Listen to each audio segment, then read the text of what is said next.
So over the weekend, Marvel decided to drop a new Spider-Man trailer for the new animated series. It's supposed to debut on January 29th of this year. And okay, cool. I'm down for a new Spider-Man project. I mean, I don't think anything compares to the Spider-Man from the 90s, the Amazing Spider-Man. That was a tie-in with X-Men at the time. But you know what? New Spider-Man, okay, I'm down with that. Well, it turns out Disney, Marvel just can't help themselves. Um, this is from Cosmic Book News.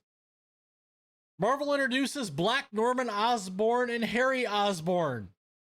Oh, here we go. DEI Spider-Man. With the release of your friendly neighborhood Spider-Man trailer, it's revealed that Marvel has introduced new black versions of Norman Osborn and Harry Osborn. Why can't you guys just stick to the source material? Why do we have to DEI this stuff? All this about diversity and equity and inclusion. Why? Why? Can somebody answer me why, please, in the comment section down below? Spider-Man freshman year becomes your friendly neighborhood Spider-Man. So, according to the article here, this project was supposed to be a tie-in to Tom Holland's Spider-Man. It was supposed to be an origin story. And it was supposed to be set before Captain America Civil War. But now it's been changed. This is on an alternate timeline, so re-enter the multiverse, where Norman Osborn becomes the mentor of Peter Parker, not Tony Stark. So it's not set in the MCU, which is probably a good thing, but it was supposed to be a origin story for Tom Holland's Spider-Man. The details for the series were first revealed back in 2022 with art and images released. However, as fans pointed out at the time, the details didn't sync up with the MCU. Spider-Man No Way Home established various characters didn't exist in the MCU, yet are present in the animated series. Well, it's because your friendly neighborhood Spider-Man is not set in the MCU anymore. Images released for Spider-Man freshman year at the time also led fans questioning if the characters were indeed black versions of Norman and Harry Osborn, which the trailer and IMDb now make clear. Now they say this is from the studio that brought you X-Men 97. Well, that's not true. The trailer also says your friendly neighborhood Spider-Man is from the same studio that brought you X-Men 97. While it's true it is from Marvel Studios, it's not from the former X-Men 97 showrunner Bo DeMaio, who recently blasted Marvel's What If Season 3. Yeah, I think all the animation was moved to Canada. Somebody can correct me if I'm wrong, but at least I think that's what happened, is they moved all the Marvel animation to Canada, which means it's not from the same studio that brought you X-Men 97.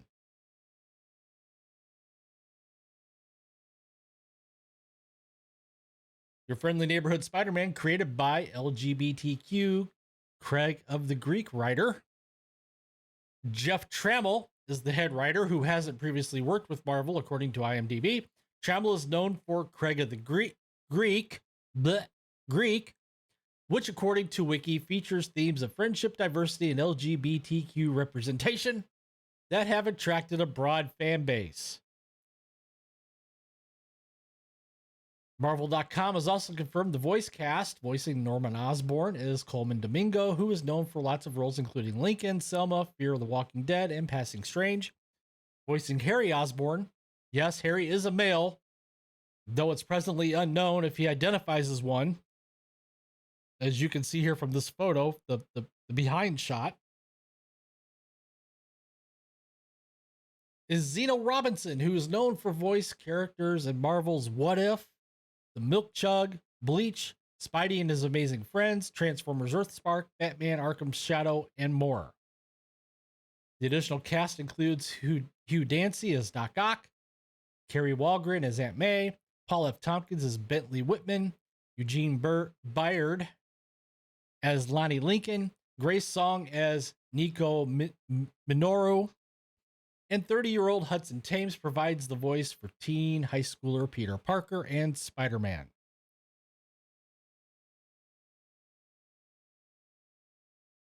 Charlie Cox is also supposed to voice Daredevil and Vincent D'Onofrio as Wilson Fisk, but again, your friendly neighborhood Spider-Man takes place in an alternate timeline, so that won't be the MCU's main Man Without Fear or Kingpin.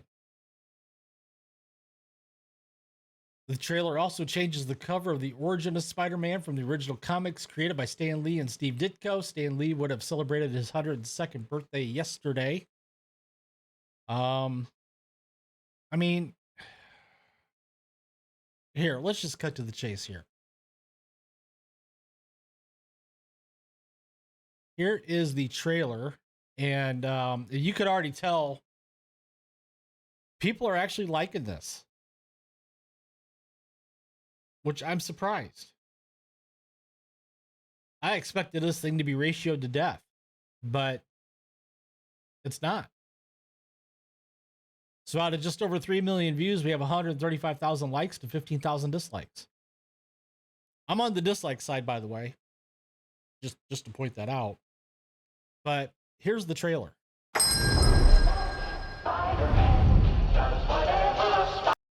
Now, I don't have a problem with kind of doing the throwback, the nostalgia to the 60s animated theme song. I don't have a problem with that. Even though what comes after it is total, I'll just say it, shit.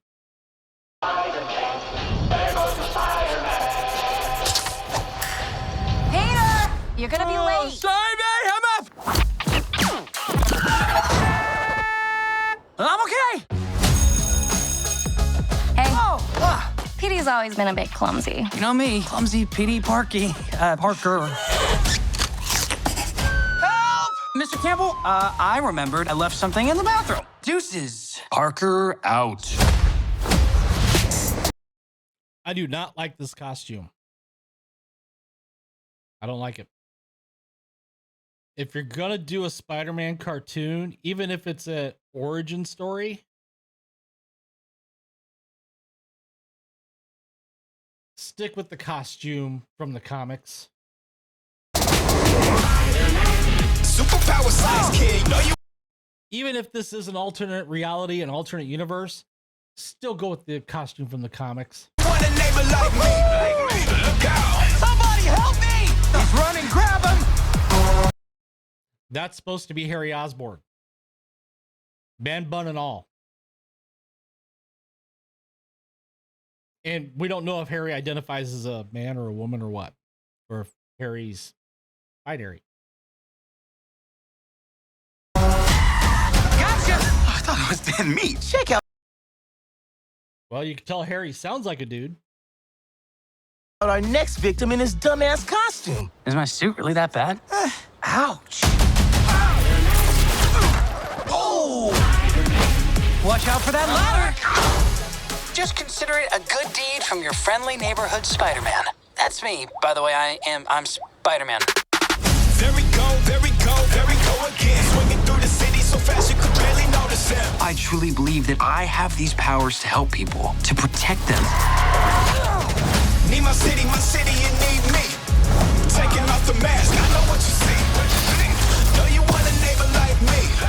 Just a young man cleaning up the streets. Ain't nothing changed, no, this is the real me. Oh, there it is. Back this up a little bit. There you go, Norman Osborn.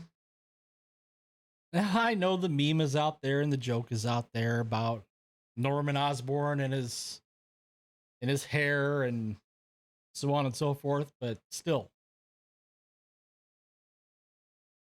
All we're asking for is a little comic accuracy. The real me. So, you're Spider-Man. With my help, you'll achieve greatness. Oh man, this suit's incredible.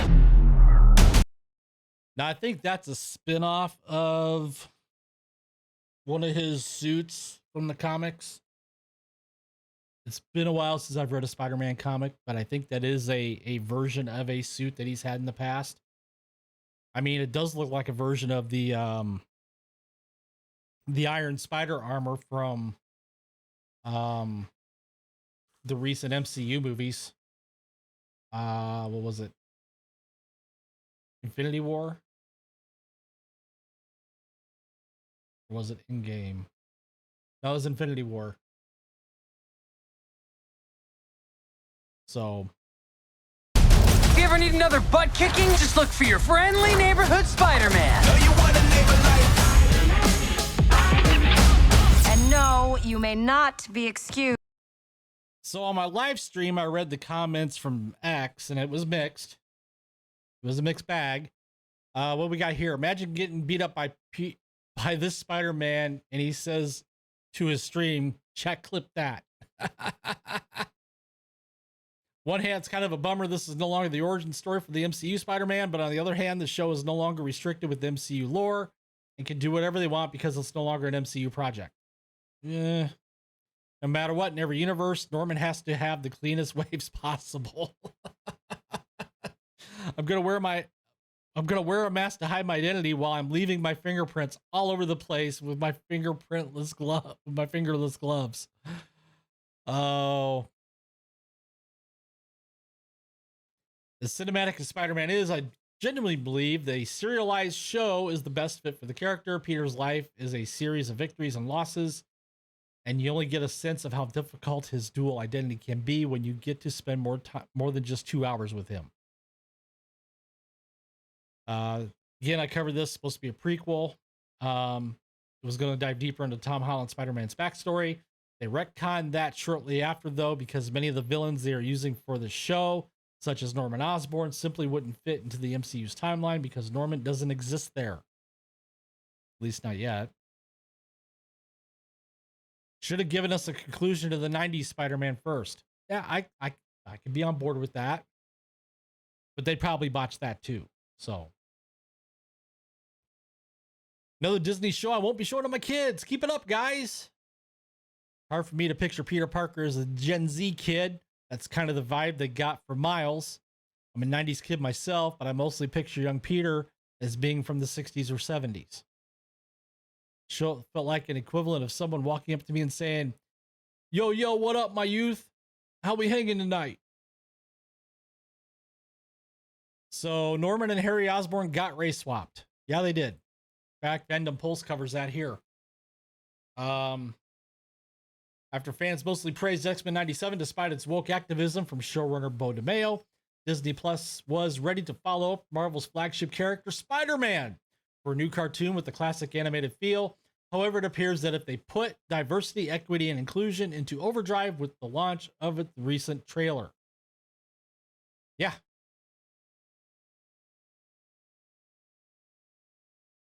Peter's shown as Spider-Man in a homemade costume. It looks a lot like the Scarlet Spider before he teams with Norman Osborn to create a new costume with an updated look and technology. Through the trailers, however, the diversity components appear to be over the top. None of Peter Parker's typical supporting cast, at least in familiar iterations from the comic, appear to be present. And that's exactly right. Peter is shown at school with a gaggle of minority women. Though the trailer does not elaborate who they are, it's easy to speculate that at least one of these will be a race swap version of Mary Jane Watson or Gwen Stacy. Peter's teacher is also a black man, for blacks being 13% of the population. They're nearly 90% of Spider-Man's supporting cast in the trailer. At the end, you get Norman Osborn, who is shown to be a black man who's guiding Peter down a bad path to work for him in some capacity with a new Spider-Man suit. This is where the trailer ends, but it's not the strangest part. During the trailer, Peter meets up with Harry Osborn, who is not only shown as black, but he also has a very effeminate features with long hair and a bun, earrings, and a pouty lips to give a viewer an implication that he might be transgender or homosexual. So there you go. We have ourselves an animated DEI Spider-Man cartoon on Disney Plus, January 29th. The question I have to you guys is, are you going to watch it? Comment down below.